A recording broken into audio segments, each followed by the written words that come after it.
now, a suspect steals a police cruiser and crashes it into another cop car. 2 officers now injured. We're at the scene in Fairfax County, walking you through what happened. Heat advisories are in place for Saturday. We'll let you know how stifling the temperatures and the humidity will get. Plus, weekend events up in the air due to the extreme heat. It's truly a heat emergency situation. A look at the cancellations that could impact your weekend plans. Also, we're stretching your dollar, finding ways to cut costs without sacrificing ways to keep you cool. And later, protecting your kids in the sun. The higher the SPF, the more time you have in terms of having to reapply. And tonight's What's Going Around, a local pediatrician has your best options when it comes to sunscreen. You're watching the station covering all of the DMV. This is DC News Now. And thank you for joining us on this Friday for DC News Now at 5. I'm Mark Hall. And I'm Annalisa Gale. Happy Friday, Mark. It's the hottest day of the work week and another DMV First Warn Day. And the weekend is also looking like another hot one. Let's take a live look outside Roslyn, Virginia. You can just tell it just looks hot, Annalisa. It's unforgiving. Let's head over to meteorologist Damon Matson with a check on the weekend forecast. And Damon, it's still going to get warmer. Oh, indeed. And I have a number for you guys, by the way. We're up to 5. 5 days in this heat wave. Unfortunately, it continues, folks. And yeah, it's going to get a little bit worse before we actually see some relief. Today, we started to dial up those temperatures and humidity levels a little bit as we get into the upcoming weekend. Here is where things stand at this hour, folks. We are talking about feels-like temperatures that are just short or barely above the 100-degree mark. It feels like 100 degrees in Cumberland, Manassas, 102 in Leesburg and D.C. I've been watching this number closely, just sitting there at 99 degrees. At the end of the day, that 1 degree difference does not matter. It still feels downright stifling. And yes, we are about to see some of the most brutal temperatures for this heat wave coming up this weekend. But even just for this evening, folks, we aren't catching much of a break. It remains extremely hot, extremely humid over the next few hours. We'd typically, on any other normal day, be cooling off as we approach sunset. But here we are, 8 o'clock. We're going to still likely be in the lower 90s across much of the region. Now, folks, for your Saturday, here it is. Heat advisories cover the entirety of the DMV minus some of the higher terrain that might be spared of the worst of this heat, and it is in effect throughout your Saturday afternoon and evening with heat index values well into the triple digits. So we'll talk about when the worst of this heat will roll through Saturday and Sunday and when we could finally start to cool things down. Coming up in a full look at your forecast here in just a bit. All right, Damon, thank you. And this excessive heat continues to grip the DMV and it has people taking precautions to keep safe. They have the right idea. The heat is leading to some cancellations as well in the area. DC News Now's Leonard and Fleming is live from the waterfront in Old Town Alexandria with more on that. Hey, Leonard. Hey there, organizers tell me that they are trying to make sure that this heat wave is taken seriously and that they want to keep everyone safe. We haven't seen this kind of heat in 8 years. Patricia Washington of Visit Alexandria explains why the Alexandria Jazz Festival at Portside canceled their event Saturday. We really felt that this was the safest call for us. Washington says the decision was difficult for the Jazz Fest organizers, but had to make a call. It was a tough call to make that cancellation call, but we thought it was in the best interest of our visitors and our staff and volunteers and participants. Organizers of various festivals around the DMV say they are looking at the heat wave gripping the area this weekend. The barbecue battle and the Home Rule Music Festival will go on as planned in the district. Just in case, we have people ready. The Home Rule Music Festival starts Friday through Sunday. There's a lot of shading at this venue where we are. I'm actually under some trees.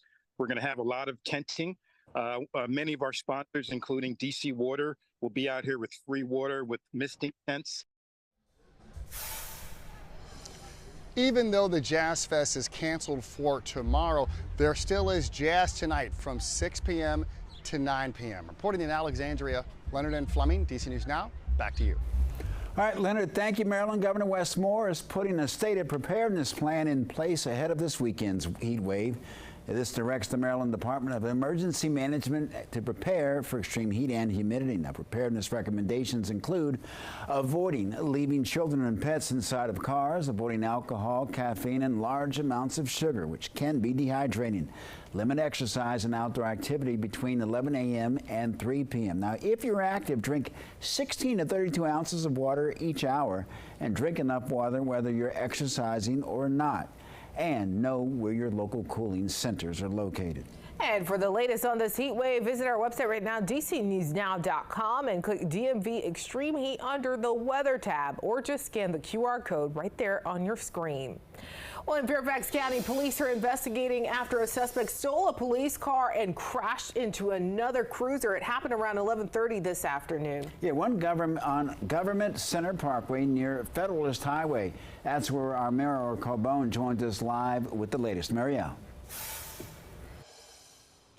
Yeah, Mark, the roadway behind me was shut down for hours today, but you can see it's back open now. With remnants of that crash still behind us, you can see in the road those skid marks, the sand and dirt where that crash happened. It involved 3 police cars, the stolen car, and 2 police cars that were pursuing that suspect. Now, according to Fairfax County Police, officers were investigating a stolen car at the Fair Oaks shopping mall when this all occurred. We're told 3 suspects were stopped in that stolen car, and as police were investigating that, one of the suspects hopped out of the stolen car and into the police car, taking off. Now, police chased the suspect, crashing here and eventually taking him into custody. It was a pursuit that happened. It was brief. You know, the Fair Lake Shopping Center is pretty close. So we have the crash reconstruction detectives out here. We've got officers on scene. It's been a couple hours now, so all of that is going to be part of the investigation. And police would not confirm which one of those 3 cars you see on your screen was the stolen one, but we do know that the suspect, as well as the 2 police officers that chased him, were taken to the hospital for minor injuries. They are all expected to be okay, and that the 3 suspects involved in that initial stolen car are all in custody. Police tell us that stolen car was a Maryland car, and inside of it they found narcotics as well as stolen merchandise. So at this hour, police are still investigating both the crash as well as those stolen goods. Reporting live in Fairfax County tonight, I'm Mariel Carbone, DC News Now. Mariel, thank you. Well, developing now, DC Fire and EMS says they're on the scene of a fire in the 5400 block of James Place in Northeast Washington during this extreme heat wave. They say there was fire showing from the rear of a 2-story wood building there. We are definitely staying on top of this. We'll be sure to bring you the very latest on air and online as soon as we know more. Well, Prince George's County Police have identified a man killed in a shooting in Landover. It happened Thursday off of Kenttown Place and Hawthorne Street. Police say the victim, Michael Thomas, was shot several times. He died in the hospital. So far, no arrests have been made. And Montgomery County Police have identified 2 people killed in a crash on I-270. Both victims are teenagers. The crash happened early this morning near the Falls Road exit. According to state police, BMW drove off after hitting a Toyota, which then rear-ended by another car. Police say the Toyota was carrying a 17-year-old Luis Isaac Brand and 18-year-old Rebecca Gabriela Vasquez Marino. Both teenagers died at the scene. The driver, who is related to the teens recovering from the injuries. Police are actively searching for the driver of the BMW. The car was found abandoned near the crash.